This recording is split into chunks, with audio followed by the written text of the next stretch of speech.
Hello dear students, കൊമക്സ് ട്യൂട്ടോറിയലിൻ്റെ മറ്റൊരു വീഡിയോയിലേക്ക് സ്വാഗതം. കോസ്റ്റ് അക്കൗണ്ടിംഗ് എന്ന സബ്ജക്റ്റിൽ പുതിയൊരു ചാപ്റ്ററാണ് നമ്മൾ ഈ വീഡിയോയിൽ ഡിസ്കസ് ചെയ്യാൻ പോകുന്നത്. That is labour. കോസ്റ്റിനെ നമ്മൾ മൂന്നായിട്ട് ക്ലാസിഫൈ ചെയ്യണമെങ്കിൽ ഒന്ന് മെറ്റീരിയൽ, സെക്കൻഡ് വൺ ലേബർ, മൂന്നാമത്തത് ഓവർഹെഡ്. അപ്പോൾ എന്താണ് മെറ്റീരിയൽ കോസ്റ്റ് എന്നുള്ളത് നമ്മൾ കഴിഞ്ഞ വീഡിയോകളായിട്ട് ഡിസ്കസ് ചെയ്തതാണ്. അതിൻ്റെ ലിങ്ക് ഞാൻ താഴെ ഡിസ്ക്രിപ്ഷനിൽ കൊടുക്കുന്നുണ്ട്. ഇനി ഈ വീഡിയോയിൽ എലമെൻറ്റ് ഓഫ് കോസ്റ്റിലെ രണ്ടാമത്തതും ഇമ്പോർട്ടൻ്റ് ആയിട്ടുള്ള ഒരു കോസ്റ്റാണ് ലേബർ കോസ്റ്റ് എന്നുള്ളത്. അപ്പോൾ അതാണ് നമ്മൾ ഈ വീഡിയോ മുതൽ ഇനി ഡിസ്കസ് ചെയ്യാൻ പോകുന്നത്. Labour is the second important element of cost. കോസ്റ്റിലെ രണ്ടാമത്തെ ഇമ്പോർട്ടൻ്റ് ആയിട്ടുള്ള എലമെൻ്റാണ് ലേബർ എന്നുള്ളത്. കാരണം മെറ്റീരിയൽ ആണെങ്കിലും ഇനി അതല്ല ഓവർഹെഡ് ആണെങ്കിലും മാനേജ്മെൻറ്റിൻ്റെ ഡീറ്റെയിൽഡ് ആയിട്ടുള്ള ഒരു ഡിസിഷൻ മേക്കിങ്ങിലൂടെ അല്ലെങ്കിൽ പ്രോപ്പറായിട്ടുള്ള ഒരു സൂപ്പർവിഷനിലൂടെ മാക്സിമം കോസ്റ്റ് റെഡ്യൂസ് ചെയ്യാൻ സാധിക്കും. എന്നാൽ ലേബർ കോസ്റ്റ് കൺട്രോൾ ചെയ്യണമെന്നുണ്ടെങ്കിൽ കുറച്ച് ബുദ്ധിമുട്ടുള്ള കാര്യമാണ്. കാരണം ഒരു എംപ്ലോയി ഒരു ദിവസം വർക്ക് ചെയ്തിട്ടില്ല എങ്കിൽ അന്നത്തെ ആ വർക്ക് പിന്നീട് ഒരിക്കലും ആ എംപ്ലോയിക്ക് ചെയ്യാൻ പറ്റില്ല. ലേബേഴ്സ് പലതരത്തിലുണ്ടാവാം. വർക്ക് ഹോളിക്കായിട്ടുള്ളവരുണ്ടാവാം, മടിയന്മാരായിട്ടുള്ള ലേബേഴ്സ് ഉണ്ടാവാം. അപ്പോൾ ഇവരെല്ലാവരെയും മാനേജ് ചെയ്യുക എന്നുള്ളത് ഇത്തിരി ടാസ്ക്കാണ്. അപ്പോൾ മടിയന്മാരായിട്ടുള്ള ലേബേഴ്സിനെ കൺട്രോൾ ചെയ്യണമെന്നുണ്ടെങ്കിൽ ഒരു പരിധിവരെ സ്ട്രിക്റ്റ് സൂപ്പർവിഷനിലൂടെ കൺട്രോൾ ചെയ്യാം. പക്ഷേ എങ്കിൽ പോലും മുഴുവനായിട്ടും നമുക്ക് അല്ലെങ്കിൽ മാനേജ്മെൻറ്റിന് employees cost, labour cost control ചെയ്യാൻ കുറച്ച് ബുദ്ധിമുട്ടുള്ള ടാസ്ക്കാണ്. അപ്പോൾ അതുകൊണ്ട് തന്നെ ലേബർ കോസ്റ്റ് കൺട്രോളാണ് ഈ കോസ്റ്റ് കൺട്രോളിൽ ഏറ്റവും ബുദ്ധിമുട്ടുള്ളത്. അപ്പോൾ എന്താണ് labour? Labour represent human effort engaged in the process of production പ്രോസസ്സിൽ എൻഗേജ് ചെയ്യുന്ന ഹ്യൂമൻ എഫേർട്ടിനെയാണ് നമ്മൾ ലേബർ എന്ന് പറയുന്നത്. അപ്പോൾ ഒരു റോ മെറ്റീരിയൽ ഫിനിഷ്ഡ് ഗുഡ്സ് ആക്കാൻ വേണ്ടിയിട്ട് ലേബറിൻ്റെ ആവശ്യമുണ്ട്. അപ്പോൾ റോ മെറ്റീരിയൽ ഫിനിഷ്ഡ് ഗുഡ്സ് ആയിട്ട് കൺവേർട്ട് ചെയ്യാൻ അവിടെ ലേബറിൻ്റെ ആവശ്യകത അത്യാവശ്യമാണ്. അപ്പോൾ ആ ലേബറിന് കൊടുക്കുന്ന പ്രൈസിനെയാണ് നമ്മൾ ലേബർ കോസ്റ്റ് എന്ന് പറയുന്നത്. Labour cost is the price paid for using human resources in an enterprises. ഒരു എൻ്റർപ്രൈസസിലെ ഹ്യൂമൻ റിസോഴ്സിന് ഉപയോഗിച്ചിട്ടുണ്ട് എങ്കിൽ ആ ഹ്യൂമൻ റിസോഴ്സിന് കൊടുക്കുന്ന പ്രൈസ്, അവർക്ക് കൊടുക്കുന്ന റെമ്യൂണറേഷനാണ് labour cost. It represent remuneration paid to the employees in the form of wage, salary, commission, bonus etcetera. അപ്പോൾ ഈ പ്രൈസ് എന്നുള്ളത് അത് എങ്ങനെയാവാം, അല്ലെങ്കിൽ റെമ്യൂണറേഷൻ എന്നുള്ളത് എംപ്ലോയീസിന് കൊടുക്കുന്ന വേജ്, സാലറി, കമ്മീഷൻ, ബോണസ്, ഇനി എന്തൊക്കെ ഒരു എംപ്ലോയിക്ക് കൊടുത്തുവോ അതൊക്കെ ലേബർ കോസ്റ്റിൻ്റെ അണ്ടറിൽ പെടുന്നതാണ്. ഇനി ലേബറിനെ നമ്മൾ ക്ലാസിഫൈ ചെയ്യുകയാണെന്നുണ്ടെങ്കിൽ ലേബർ രണ്ടാണ്, ഡയറക്റ്റ് ലേബറും ഇൻഡയറക്റ്റ് ലേബറും. ഓക്കെ, അപ്പോൾ എന്താണ് direct labour? Labor which directly engaged in the production and which can be directly charged to a particular product or process or job is called direct labor. Direct labor എന്ന് പറഞ്ഞു കഴിഞ്ഞാൽ അത് production പ്രോസസ്സിൽ direct ആയിട്ട് engage ചെയ്യുന്ന ലേബറിനെയാണ് direct labour എന്ന് പറയുന്നത്. അതുപോലെ തന്നെ ഏതെങ്കിലും ഒരു പ്രൊഡക്റ്റിലോ അല്ലെങ്കിൽ പ്രോസസ്സിലോ ജോബിലോ ഈ ലേബറിനെ ഡയറക്റ്റ്ലി ചാർജ് ചെയ്യാൻ പറ്റുന്നുണ്ട് എങ്കിൽ അപ്പോഴും നമുക്കെന്ന് വിളിക്കാം, ഡയറക്റ്റ് ലേബർ എന്ന് വിളിക്കാം. ഡയറക്റ്റ് ലേബറിനെ വിളിക്കുന്ന മറ്റൊരു പേരാണ് ടച്ച് ലേബർ. അതേപോലെ ഈ ഡയറക്റ്റ് ലേബർ എന്ന് പറയുമ്പോൾ നമുക്ക് ഡയറക്റ്റ് വേജസ്, അത് ഡയറക്റ്റ് ലേബറാണ്. ഒരു എക്സാമ്പിൾ പറയുകയാണെന്നുണ്ടെങ്കിൽ remuneration paid to machine operator and assemblers. ഈ മെഷീൻ ഓപ്പറേറ്റേഴ്സിന് കൊടുക്കുന്ന വേജ് അല്ലെങ്കിൽ അവർക്ക് കൊടുക്കുന്ന റെമ്യൂണറേഷൻ അത് ഡയറക്റ്റ് ലേബറാണ്. അപ്പോൾ ഡയറക്റ്റ് ലേബർ എന്ന് പറഞ്ഞു കഴിഞ്ഞാൽ ഏതെങ്കിലും ഒരു പ്രൊഡക്റ്റിൽ നിന്ന് ലേബർ കോസ്റ്റിനെ ട്രേസ് ഔട്ട് ചെയ്യാൻ പറ്റുന്നുണ്ട് എങ്കിൽ അത് നമുക്ക് ഡയറക്റ്റ് ലേബർ എന്ന് വിളിക്കാം. ഒരു എക്സാമ്പിൾ കൂടി പറയാം. ഇപ്പോൾ ഒരു ഗാർമെൻറ്റ് മാനുഫാക്ചറിങ് കമ്പനിയാണ്. ഒരു ഷർട്ട് ഉണ്ടാക്കുകയാണെന്നുണ്ടെങ്കിൽ, ഷർട്ട് സ്റ്റിച്ച് ചെയ്യണമെന്നുണ്ടെങ്കിൽ, ഒരു ഷർട്ട് സ്റ്റിച്ച് ചെയ്യാൻ ആ ടൈലറിന് കൊടുക്കുന്നത് 100 രൂപയാണെന്ന് വിചാരിക്കാം. ഓക്കെ, അപ്പോൾ 100 രൂപയാണെന്നുണ്ട് എങ്കിൽ ആ ഒരു ഷർട്ടിൽ നിന്ന് നമുക്കതിനെ കറക്റ്റായിട്ട് ട്രേസ് ഔട്ട് ചെയ്യാൻ പറ്റും. ഈ ഷർട്ട് സ്റ്റിച്ച് ചെയ്യാൻ 100 രൂപയാണ് ടൈലറിൻ്റെ ചാർജ്, അല്ലേ? അപ്പോൾ കറക്റ്റായിട്ട് ട്രേസ് ഔട്ട് ചെയ്യാൻ പറ്റുന്നതിനെയാണ് ഡയറക്റ്റ് ലേബർ എന്ന് പറയുന്നത്. ഇനി ഇൻഡയറക്റ്റ് ലേബർ എന്ന് പറഞ്ഞു കഴിഞ്ഞാൽ it is the labour which is not directly engaged in the production process. Just opposite, direct ലേബറിൻ്റെ ജസ്റ്റ് ഓപ്പോസിറ്റാണ് ഇൻഡയറക്റ്റ് ലേബർ. ആ ഒരു പ്രൊഡക്ഷൻ പ്രോസസ്സിൽ ഡയറക്റ്റായിട്ട് എൻഗേജ് ചെയ്യാത്ത ലേബർ കോസ്റ്റാണ് ഡയറക്റ്റ് ലേബർ.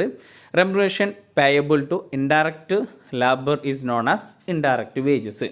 ഓക്കെ, അപ്പോൾ ഒരു എക്സാമ്പിൾ പറയുകയാണെങ്കിൽ wage salary paid to supervisors, watchman, store keepers, accountant, clerk etcetera. നമ്മൾ നേരത്തെ എക്സാമ്പിൾ ആണെങ്കിൽ ആ ഒരു ഷർട്ടിൽ നിന്ന് ക്ലർക്കിന് എത്രയാണ് വേജ് കൊടുക്കുന്നത് നമുക്ക് കറക്റ്റായിട്ട് ട്രേസ് ഔട്ട് ചെയ്യാൻ പറ്റുമോ? ഇല്ല. പക്ഷേ ആ സമയം നമുക്ക് കറക്റ്റായിട്ട് ടൈലറിന് എത്രയാണ് ഒരു ഷർട്ട് അടിച്ചാലുള്ള കൂലി എന്നുള്ളത് നമുക്ക് പറയാൻ പറ്റും. അതിൽ നിന്ന് കറക്റ്റായിട്ട് നമുക്ക് ട്രേസ് ഔട്ട് ചെയ്യാൻ പറ്റും. അപ്പോൾ എന്താണ് ഡയറക്റ്റ് ലേബർ, എന്താണ് ഇൻഡയറക്റ്റ് ലേബർ എന്നുള്ളത് നിങ്ങൾക്ക് മനസ്സിലായിട്ടുണ്ടാകും. ഇനി ഡയറക്റ്റ് ലേബറും ഇൻഡയറക്റ്റ് ലേബറും തമ്മിലുള്ള ഡിഫറൻസ് എന്താണ്? Direct labour can be identified with finished product. Finished പ്രൊഡക്റ്റിൽ നിന്ന് ഡയറക്റ്റ് ലേബറിനെ ഐഡൻറ്റിഫൈ ചെയ്യാൻ പറ്റും. പക്ഷേ ഇൻഡയറക്റ്റ് ലേബർ ആണെങ്കിൽ അങ്ങനെ ഐഡൻറ്റിഫൈ ചെയ്യാൻ പറ്റില്ല. Directly charge to a particular cost centre. Direct labour ആകുമ്പോൾ ഏതെങ്കിലും ഒരു കോസ്റ്റ് സെൻറ്ററിൽ ഡയറക്റ്റായിട്ട് ചാർജ് ചെയ്യുകയാണ് ചെയ്യുന്നത്. എന്നാൽ indirect labour cannot be directly charge to particular cost centre or cost unit, can only be apportioned. Indirect labour cost ഒക്കെ ആണെങ്കിൽ അത് അപ്പോർഷൻ ചെയ്യലാണ് ചെയ്യുക. ഓക്കെ, ദെൻ ഡയറക്റ്റ് ലേബർ എന്ന് പറഞ്ഞാൽ പ്രൈം കോസ്റ്റിൻ്റെ ഒരു പാർട്ടാണ്. ഇപ്പോൾ പ്രൈം കോസ്റ്റ് എന്ന് പറഞ്ഞാൽ direct material, direct labour, direct expense, ഇതാണ് ഇത് ഈ പ്രൈം കോസ്റ്റ് എന്നുള്ളത്. എന്നാൽ ഇൻഡയറക്റ്റ് ലേബർ എന്ന് പറഞ്ഞാൽ ഓവർ ഹെഡാണ്. ഓവർ ഹെഡ് എന്ന് പറയുമ്പോൾ indirect material, indirect labour, indirect expense. Okay, ഇതൊക്കെ കൂടിയിട്ടാണ് നമ്മൾ ഓവർ ഹെഡ് എന്ന് വിളിക്കുന്നത്. Next, varies according to output. ഔട്ട്പുട്ടിനനുസരിച്ചിട്ട് അത് ഡയറക്റ്റ് ലേബർ വേരി ചെയ്യും. ഒരു ഷർട്ട് ഉണ്ടാക്കാൻ ടൈലറിന് കൊടുക്കുന്നത് 100 രൂപയാണെങ്കിൽ അപ്പോൾ 100 ഷർട്ട് ഉണ്ടാക്കാൻ നമുക്കറിയാം അല്ലേ, എത്ര 100 × 100 10,000 രൂപ കൊടുക്കേണ്ടി വരും. അപ്പോൾ ഔട്ട്പുട്ടിനനുസരിച്ചിട്ട് ഔട്ട്പുട്ട് കൂടുന്നതിനനുസരിച്ചിട്ട് അത് ആ ഡയറക്റ്റ് ലേബർ കോസ്റ്റ് വേരി ചെയ്യും, കൂടുകയോ കുറയുകയോ ചെയ്യും. ഓക്കെ, എന്നാൽ ഇൻഡയറക്റ്റ് ലേബർ റിമൈൻ ഫിക്സ്ഡ് ആണ്. ഇപ്പോൾ ഒരു ഷർട്ട് ഉണ്ടാക്കി കഴിഞ്ഞാലും 100 ഷർട്ട് ഉണ്ടാക്കി കഴിഞ്ഞാലും അതിന് കൊടുക്കുന്ന ഈ അക്കൗണ്ടൻറ്റിന് കൊടുക്കേണ്ട സാലറി അത് സെയിം തന്നെ ആകും അല്ലേ. ഇനി അതല്ല സൂപ്പർവൈസേഴ്സിന് കൊടുക്കുന്ന സാലറി അതൊക്കെ എന്താണ്, സെയിം തന്നെയാണ്. അപ്പം ഇൻഡയറക്റ്റ് ലേബർ എന്താണ്, റിമൈൻ ഫിക്സ്ഡ് ആണ്. ഡയറക്റ്റ് ലേബർ ഔട്ട്പുട്ടിനനുസരിച്ചിട്ട് വാരി ചെയ്തുകൊണ്ടിരിക്കും. ഓക്കെ, നെക്സ്റ്റ് ടോപ്പിക്കാണ് labour cost control. Labour cost control may be defined as a system which ensure proper employment of labour and its effective utilisation. ലേബേഴ്സിനെ എഫക്റ്റീവായിട്ടുള്ള രീതിയിലും അതേപോലെ പ്രോപ്പറായിട്ട് യൂട്ടിലൈസ് ചെയ്യുന്നുണ്ട് എന്നുള്ളത് ഉറപ്പ് വരുത്തുന്ന ഒരു സിസ്റ്റമാണ് എന്ത്, ലേബർ കോസ്റ്റ് കൺട്രോൾ. അപ്പോൾ ലേബറിന് എന്ത് ചെയ്യുക, ലേബർ കോസ്റ്റ് കൺട്രോൾ ചെയ്യുക എന്ന് പറഞ്ഞു കഴിഞ്ഞാൽ ലേബറിനെ കൺട്രോൾ ചെയ്യലാണ്. It involve the employment of efficient workers, proper training of workers, proper time keeping. അപ്പോൾ എങ്ങനെയൊക്കെയാണ് ഈ ലേബർ കോസ്റ്റ് കൺട്രോൾ ചെയ്യുന്നത് വെച്ച് കഴിഞ്ഞാൽ employment of efficient workers, efficient ആയിട്ടുള്ള വർക്കേഴ്സിനെ അപ്പോയിൻറ്റ് ചെയ്യുക, അതേപോലെ ഈ വർക്കേഴ്സിന് പ്രോപ്പറായിട്ട് ട്രെയിനിങ് കൊടുക്കുക, പിന്നെ ടൈം കീപ്പിംഗ്, എംപ്ലോയീസ് അല്ലെങ്കിൽ ലേബേഴ്സ് വരുന്നതും പോകുന്നതും അവർ എത്ര സമയം ഈ വർക്കുമായി എൻഗേജ് ചെയ്യുന്നു എന്നുള്ളതൊക്കെ കണക്കാക്കിയിട്ട് അത് എങ്ങനെ അത് കൺട്രോൾ ചെയ്യുക എന്നുള്ളത് മനസ്സിലാക്കുക തുടങ്ങിയ രീതിയിലൂടെ ലേബർ കോസ്റ്റ് കൺട്രോൾ ചെയ്യാൻ സാധിക്കും. അപ്പോൾ ലേബർ കോസ്റ്റ് കൺട്രോൾ ചെയ്യുന്നതിൻ്റെ ഇമ്പോർട്ടൻ്റ് ടെക്നിക്സ്, ഒന്ന് ബഡ്ജറ്ററി കൺട്രോൾ, രണ്ടാമത്തത് സ്റ്റാൻഡേർഡ് കോസ്റ്റിംഗ്, മൂന്നാമത്തത് റേഷ്യോ അനാലിസിസ്. അപ്പോൾ ഈ ബഡ്ജറ്ററി കൺട്രോളും സ്റ്റാൻഡേർഡ് കോസ്റ്റിങ്ങും റേഷ്യോ അനാലിസിസും ഒക്കെ നമ്മൾ ഡിഫറെൻറ്റ് ചാപ്റ്ററുകളായിട്ട് പഠിക്കുന്നതാണ്. ഓക്കെ, ഇനി importance of labour cost control. എന്താണ് ലേബർ കോസ്റ്റ് കൺട്രോളിൻ്റെ ഇമ്പോർട്ടൻസ്? First, it leads to a significant reduction in the cost of production. Cost of പ്രൊഡക്ഷനിൽ സിഗ്നിഫിക്കൻ്റ് ആയിട്ടുള്ള രീതിയിൽ നല്ല രീതിയിൽ കോസ്റ്റ് റിഡക്ഷൻ ചെയ്യാൻ ഈ ലേബർ കോസ്റ്റ് കൺട്രോൾ സഹായിക്കും. It leads to minimisation of labour cost per unit of production. അപ്പോൾ എന്താണ് ലേബർ കോസ്റ്റ് കൺട്രോൾ കൊണ്ട് നമ്മൾ ഉദ്ദേശിക്കുന്നത്? ലേബർ കോസ്റ്റ് മാക്സിമം കുറക്കുക എന്നുള്ളത് തന്നെയാണ്. It is essential to control ideal time, overtime, labour turn over.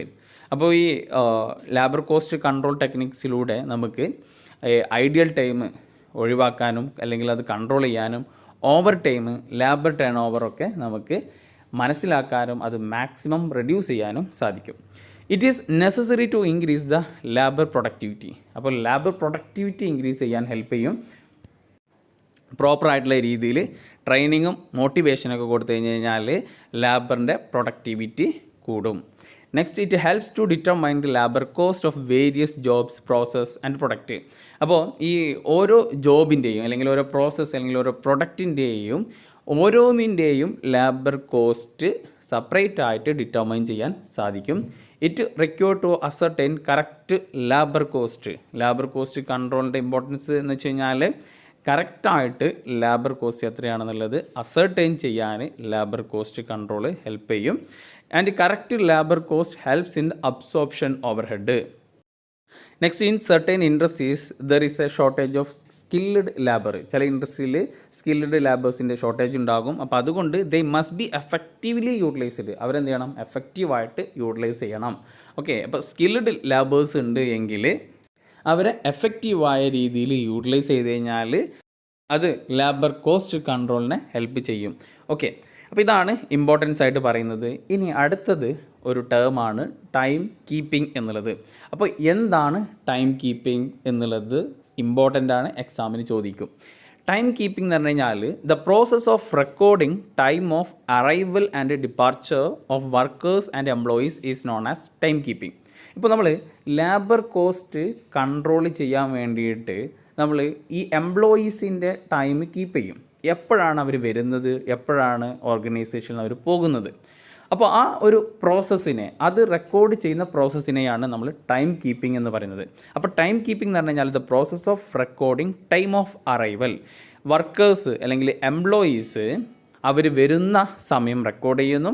അതേപോലെ അവർ ഡിപ്പാർച്ചർ, അവർ പോകുന്ന സമയവും എന്ത് ചെയ്യുന്നു? റെക്കോർഡ് ചെയ്യുന്നു. അപ്പോൾ എംപ്ലോയീസ് എത്ര മണിക്ക് വരുന്നു, അതേപോലെ എത്ര മണിക്ക് പോകുന്നു എന്നുള്ളത് കിട്ടിക്കഴിഞ്ഞ് കഴിഞ്ഞാൽ അവരുടെ എത്രയാണ് അവർ ഓർഗനൈസേഷനിൽ നിൽക്കുന്ന സമയം എന്നുള്ളത് കറക്റ്റായിട്ട് മനസ്സിലാക്കാൻ പറ്റും. അപ്പോൾ അതിലൂടെ അവർക്കുള്ള റെമ്യൂണറേഷന് ഫിക്സ് ചെയ്യാനും പറ്റും. ഓക്കെ, അപ്പോൾ എന്താണ് ടൈം കീപ്പിംഗ് എന്നുള്ളത് മനസ്സിലാക്കുക. The process of recording time of arrival and departure of workers and employees is known as time keeping. Employees അല്ലെങ്കിൽ വർക്കേഴ്സ് വരുന്ന സമയം അതേപോലെ പോകുന്ന സമയം റെക്കോർഡ് ചെയ്യുന്ന പ്രോസസ്സിനെയാണ് ടൈം കീപ്പിംഗ് എന്ന് പറയുന്നത്. അപ്പോൾ objectives or purpose of time keeping എന്താണ്? Facilitate the preparation of payroll if wage are paid on time basis. Time ബേസിസിൽ നമ്മൾ വേജ് കൊടുക്കുമ്പോൾ അവർ എത്രയാണ് വേജ് കൊടുക്കേണ്ടത് എന്നുള്ളത് നമുക്ക് കാൽക്കുലേറ്റ് ചെയ്യാൻ പറ്റും. അത് പ്രിപ്പയർ ചെയ്യാൻ സാധിക്കും. പേറോൾ പ്രിപ്പയർ ചെയ്യണതിൽ ടൈം കീപ്പിംഗ് ഹെൽപ്പ് ചെയ്യും. Next, to meet statutory requirement meet ചെയ്യാൻ വേണ്ടിയിട്ട്. Next, to maintain the discipline in അറ്റൻഡൻസിൽ എന്ന് വെച്ച് കഴിഞ്ഞാൽ ഓർഗനൈസേഷനിൽ അറ്റൻഡൻസിൻ്റെ ഒരു ഡിസിപ്ലിൻ മെയിൻറ്റെയിൻ ചെയ്യാൻ വേണ്ടിയിട്ട് റെഗുലറായിട്ട് എംപ്ലോയീസ് വരുന്നുണ്ടോ എന്നുള്ളത് മനസ്സിലാക്കാൻ വേണ്ടിയിട്ട്. To provide a basic apportionment of overhead apportion ചെയ്യുമ്പോൾ അതിൻ്റെ ഒരു ബേസിസ് ആയിട്ട് നമ്മൾ ടൈം കീപ്പിംഗ് എടുക്കുന്നുണ്ട്. അതേപോലെ കൺട്രോൾ ലാബർ കോസ്റ്റ്. ടൈം കീപ്പിങ്ങിലൂടെ നമ്മൾ ലാബർ കോസ്റ്റ്, ഓർഗനൈസേഷന് ലാബർ കോസ്റ്റ് കൺട്രോൾ ചെയ്യാൻ ഹെൽപ്പ് ചെയ്യും. Next, to introduce incentive plan of wage payment. അപ്പോൾ വേജ് പേയ്മെൻറ്റ് ചെയ്യുമ്പോൾ, വേജ് കൊടുക്കുമ്പോൾ അവർക്ക് ഇൻസെൻറ്റീവ്സ് പ്ലാൻ എന്തെങ്കിലും ഉണ്ടെങ്കിൽ അത് ഇൻട്രൊഡ്യൂസ് ചെയ്യാനും ആ ഇൻസെൻറ്റീവ്സ് പ്ലാൻസിൻ്റെ അണ്ടറിൽ എത്രയാണ് ഇൻസെൻറ്റീവ് കൊടുക്കേണ്ടത് എന്നുള്ളതൊക്കെ മനസ്സിലാക്കാനൊക്കെ ഈ ടൈം കീപ്പിംഗ് ഹെൽപ്പ് ചെയ്യും. അപ്പോൾ എന്താണ് ഇൻസെൻറ്റീവ്സ് പ്ലാൻസ് ഒക്കെ നമ്മൾ നെക്സ്റ്റ് വീഡിയോകളായിട്ട് ഡിസ്കസ് ചെയ്യും. അപ്പോൾ ഇത്രയുമാണ് നമ്മൾ ഇന്ന് ഈ വീഡിയോയിൽ ഡിസ്കസ് ചെയ്തിട്ടുള്ളത്. ബാക്കി വരുന്ന ടോപ്പിക്ക് നമ്മൾ നെക്സ്റ്റ് വീഡിയോയിൽ ഡിസ്കസ് ചെയ്യുന്നതാണ്. Okay, thank you.